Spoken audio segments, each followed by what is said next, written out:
Hey everyone, Nigel and Luke here, and welcome to another edition of Crimes of the Week International.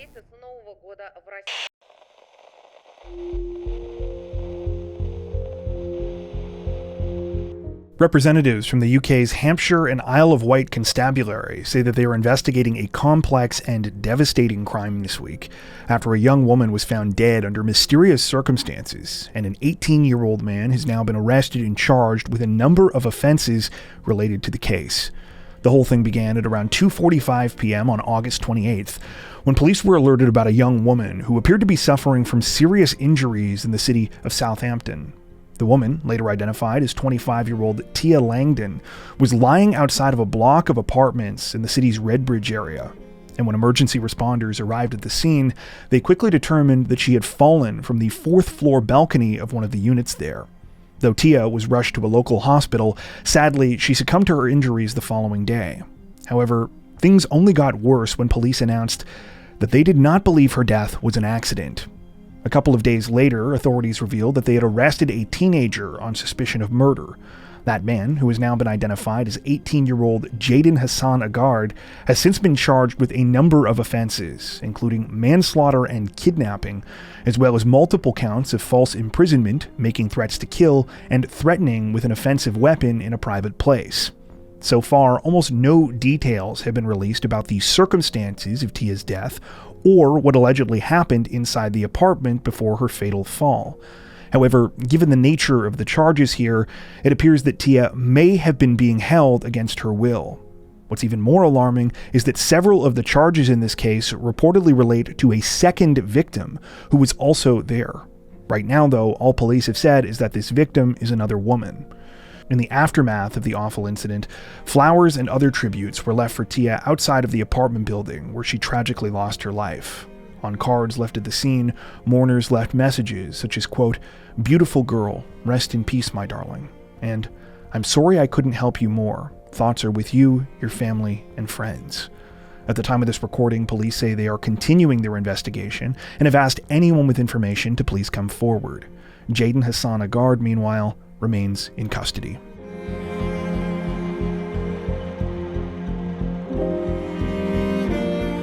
Authorities in Japan are investigating an alarming crime this week after a woman was fatally attacked in broad daylight, and the suspect was caught just hours later while trying to flee the country. The incident happened on the afternoon of Monday, September 1st, in Tokyo's Setagaya ward. At around 1:30 p.m., emergency calls came in reporting that a woman was lying bleeding on the ground roughly 500 yards northeast of Komazawa Daigaku Station. When officers arrived, they found a 40-year-old woman suffering from deep slash wounds to her throat, believed to have been caused by a knife. She was rushed to the hospital, but despite doctors' efforts, she was pronounced dead soon after. Witnesses later told investigators they had seen a man in a black t-shirt and long pants fleeing the scene on foot toward the nearby National Route 246. One bystander even saw him running with what appeared to be blood on his hands. Police quickly identified the suspect as the woman's boyfriend, a 30-year-old South Korean man who had recently traveled to Japan to visit her. Surveillance footage helped trace his movements as he made his way across the city and ultimately to Haneda Airport. He was detained there later that day before he could board an outbound flight. Investigators have since revealed that the victim had gone to police just days earlier, on Friday morning, reporting that she had tried to break up with her boyfriend, but that it had, quote, led to trouble. The man was questioned at the time but released, as authorities said they lacked the grounds to detain him further. Now, in the wake of the fatal attack, police are under pressure as they review whether more could have been done to protect the victim. For many, the tragedy has also highlighted the risks faced by domestic violence victims who come forward but may not receive adequate protection. The investigation remains ongoing as prosecutors prepare formal charges.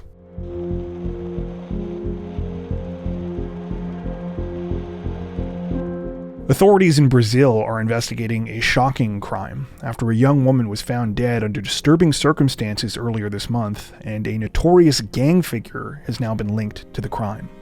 The whole thing began in the early hours of August 17th, when 22-year-old Esther Barroso dos Santos attended a music party in Rio de Janeiro to see one of her favorite artists perform. According to relatives, during the event, Esther was approached by a known drug dealer who demanded she leave with him.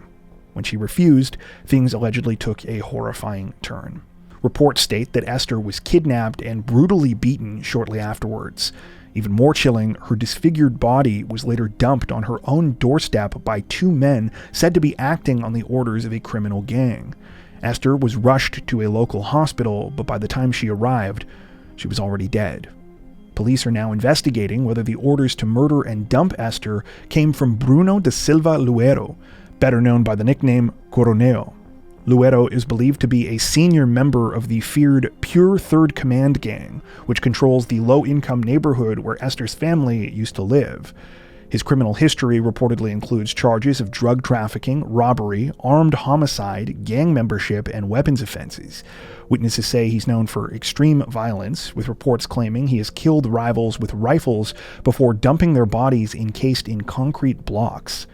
Esther's family had actually left this area some time ago after being robbed, hoping for a fresh start in the nearby neighborhood of Villa Alianza. For Esther, that move represented a chance at a better future. She had been working on her driver's license, preparing to move into a new apartment, and keeping a journal filled with life goals, ones which included everything from taking courses and adopting a dog, to getting married and one day becoming a mother. One particularly heartbreaking entry reads, quote, "This is going to be the best year of my life. I just know it." Sadly, that dream was cut short. On social media, Esther's sister Stephanie has been demanding justice, writing in part, quote, "He cowardly took my sister's life, delivered her dead, disfigured. He ended her life in the place where we were rebuilding ours." Despite the strong suspicions around Coronel, so far no arrests have been made. Authorities continue to investigate.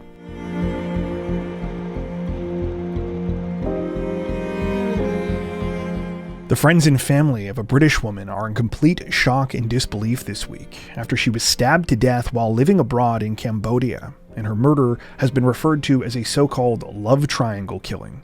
The whole thing unfolded on the night of Friday, August 29th, when locals in the Koh Beach area of Phnom Penh, a riverfront district also known as Diamond Island, saw two women get into a heated argument in a public park. Witnesses later told reporters they saw one of the women knocked to the ground and repeatedly stabbed before the attacker fled, leaving the victim gravely injured. That victim was soon identified as 34-year-old Jessica Carriad Hopkins, originally from Harpenden in Hertfordshire, England. According to friends, Jessica had previously lived in Siem Reap before moving into a rental house in the Cambodian capital. For Jessica, life in the country was supposed to be a chance to start fresh. Instead, everything was tragically cut short. Police say Jessica arrived at the park on a motorbike with her housemate, 33-year-old Kirakila Nganda Glody, a Congolese national. Surveillance footage shows the pair traveling together before the argument broke out. Investigators allege that after the fight escalated, Glody produced a knife and stabbed Jessica multiple times in the throat before abandoning the weapon and fleeing the scene. Jessica was rushed to a nearby hospital, but sadly, she did not survive.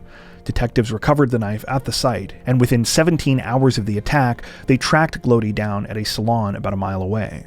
Authorities say she confessed to the killing, telling police she acted out of jealousy and claiming Jessica had been romantically involved with her boyfriend. Police Chief Boon Sati told reporters, quote, "During interrogation after her arrest, the suspect admitted she killed the victim because she was angry at her for having an affair with her Congolese boyfriend." Local officials added that Glody and Jessica had been sharing a house in the city prior to the attack. However, at the time of this recording, it appears the alleged affair has not actually been confirmed. Friends and neighbors of Jessica have since paid tribute to her online. One woman described her as a lovely neighbor and dear friend, while another called her a beautiful soul with a very kind heart. The UK Foreign Office confirmed that they are supporting Jessica's family and are in contact with Cambodian authorities. Glody is expected to be charged with murder, and if convicted, could face between 10 and 15 years in prison. Jessica's death has rattled the expatriate community in Cambodia, coming just weeks after another foreign woman, a French national named Lisa Gerard, was found dead near Angkor Wat under mysterious circumstances. No update has yet been provided in her case. For now, police say the investigation into Jessica's murder remains open as they work to finalize charges against Glody. But for her loved ones, the devastating loss is something that will never truly be over.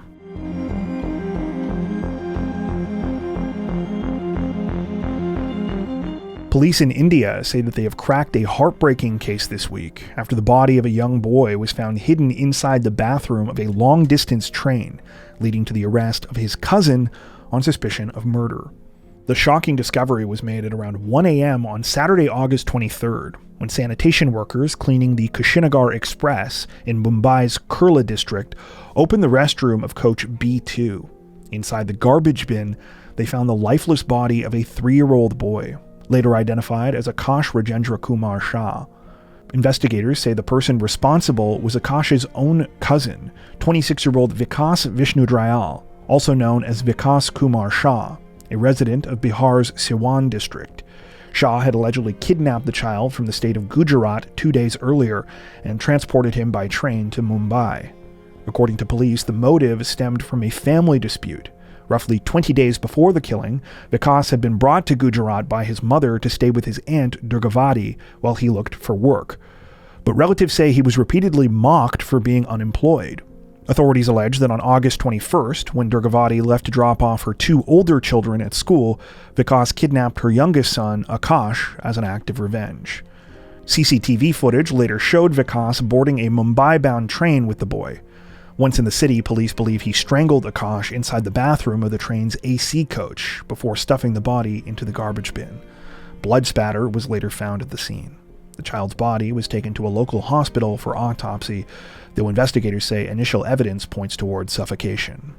Meanwhile, Vikas fled, moving between several places in the Mumbai area. Police launched a massive manhunt, tracing his movements through mobile surveillance and even renting mopeds to comb the city.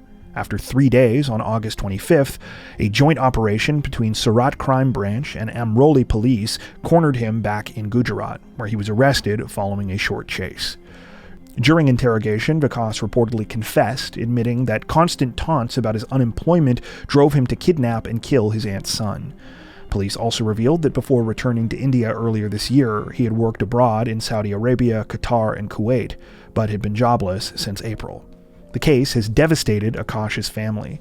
His father, who works in Dubai, rushed home after learning of the killing, and Durgavati, who filed the initial kidnapping complaint, is now left grieving the loss of her youngest child while caring for her 2 surviving children, ages 8 and 5.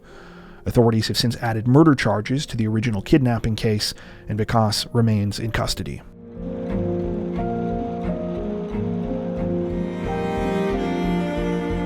Shoppers in a busy South Korean supermarket were left equally terrified and confused earlier this month after a woman wearing a cat mask suddenly pulled out 2 knives and began brandishing them in the aisles.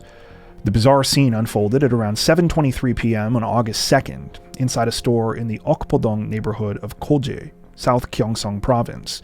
According to security footage later released by the National Police Agency, the suspect, a woman in her 20s whose surname has only been given as A, was first seen wandering quietly through the toy section. However, without warning, she produced 2 knives and began walking through the store, holding them in the air. Children who spotted her immediately fled, while staff members tried to intervene, but quickly backed off when she advanced toward them with the weapons still raised. At one point, footage shows supermarket workers arming themselves with umbrellas as improvised shields, while repeatedly urging her to put the knives down. Instead, the woman charged at them, forcing employees to retreat further into the store. Police quickly rushed to the scene. With shoppers evacuated to safety, officers aimed a taser at the suspect and ordered her to drop the weapons. Eventually, she sat down on the floor, at which point they moved in, subdued her, and arrested her on the spot.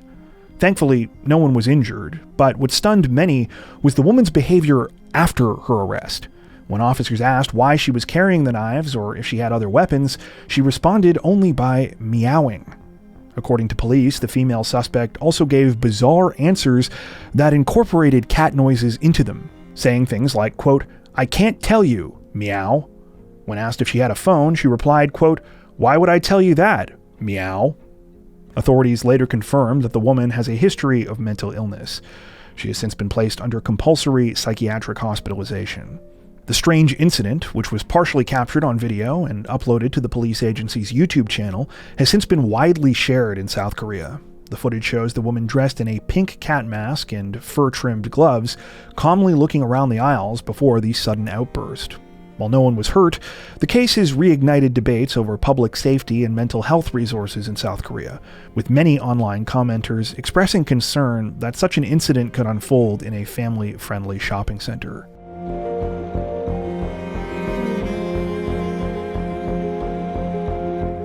Authorities in central Poland say that they are investigating a gut-wrenching tragedy this week after a mother and her 2 young daughters were found dead under mysterious circumstances, and it's now been reported that she may have killed them before taking her own life as well.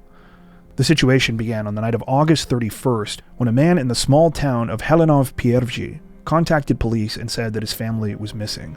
He told them that earlier that evening his 32-year-old wife had asked him to go pick up some medicine from a local drugstore.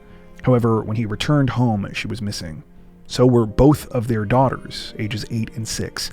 Alarmingly, he also stated that he had found, quote, disturbing traces near the septic tank on their property.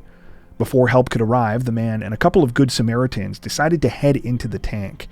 And when officers got there, they were met with an awful scene. The missing woman and one of the children had been pulled from the septic system. The other missing child was recovered shortly afterwards. Sadly, none of them had any vital signs. The 32-year-old mother was pronounced dead at the scene. And while resuscitation efforts continued on the 2 girls, tragically, they were later pronounced dead as well. Right now, very few additional details have been released about the shocking case. Most of what we know comes from local Polish media sources, which have reported that authorities suspect the mother drowned her 2 daughters before inflicting fatal wounds on herself with a knife. While this has not been confirmed, a representative from the district prosecutor's office said in a statement, quote, with a high degree of probability, bordering on certainty, I can say that we have a reasonable suspicion that a crime has been committed in this case. We are conducting proceedings under Article 148, Section 3 of the Penal Code, which stipulates that the perpetrator's conduct kills more than one person. Still, the official cause and reason behind this week's tragedy remains under investigation, with police noting that no scenario has officially been ruled out. That being said, other news sources have alleged that the 32-year-old mother had previously received psychiatric treatment and left a note in the family's house explaining what she had done. Again, though, I want to stress this is the media saying this, not police. Neighbors of the family told reporters they were completely blindsided by the events and that they never saw something like this coming. Many stated they felt terrible for the father, who was often seen before this week driving his daughters to school and taking bike rides with them and his wife around the neighborhood. At the time of this recording, the investigation continues.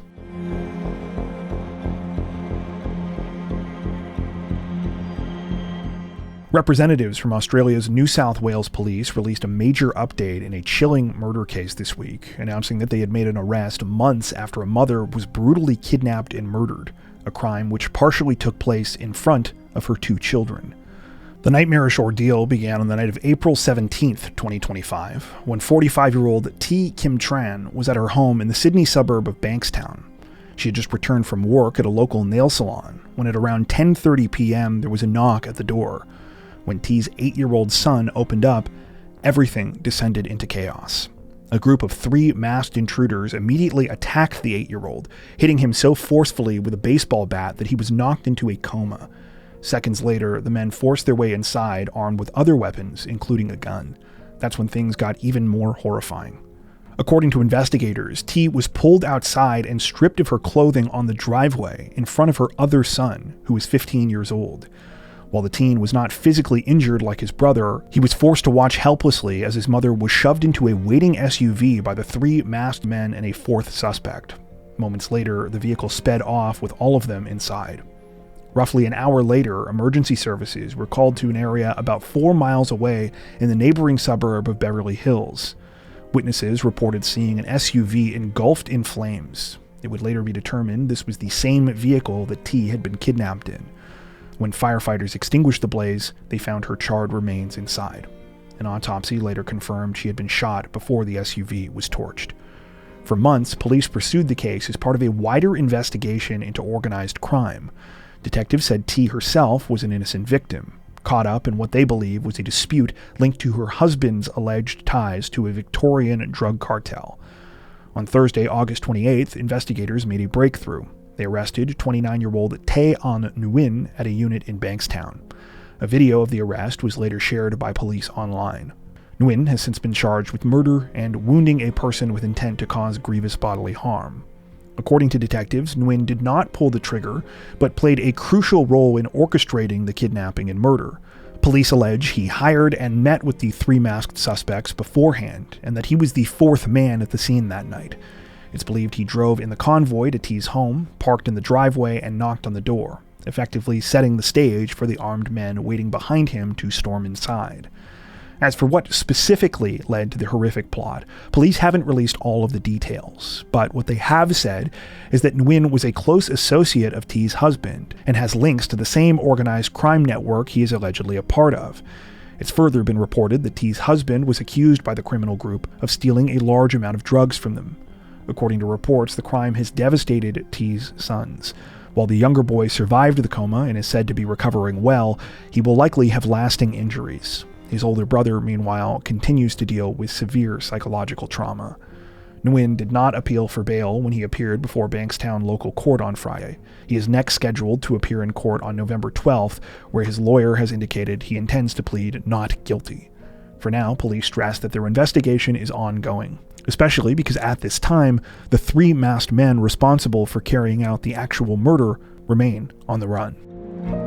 Before we wrap up, we'd like to take a second to give a huge shout out to everyone who has made it this far into the video. Seriously, thank you so much for watching. If you found today's upload interesting and informative, we'd be honored if you'd consider liking and subscribing, as well as hitting the notification bell and selecting all notifications to stay up to date with our latest releases. If you're looking for additional ways to help support the channel, we'd love to have you join us over on Patreon. Patrons get ad-free and early access to all of our content, as well as 4 additional stories per week for each of our Crimes of the Week and Crimes of the Week International videos. You can learn more at patreon.com/crimezone, where you'll also find some of the fine folks whose names are currently on screen. All that being said, we understand that not everyone has the means to support financially, and that's totally okay. We appreciate every like, sub, share, and comment that you send our way. Once again, thanks so much, everyone, and take care.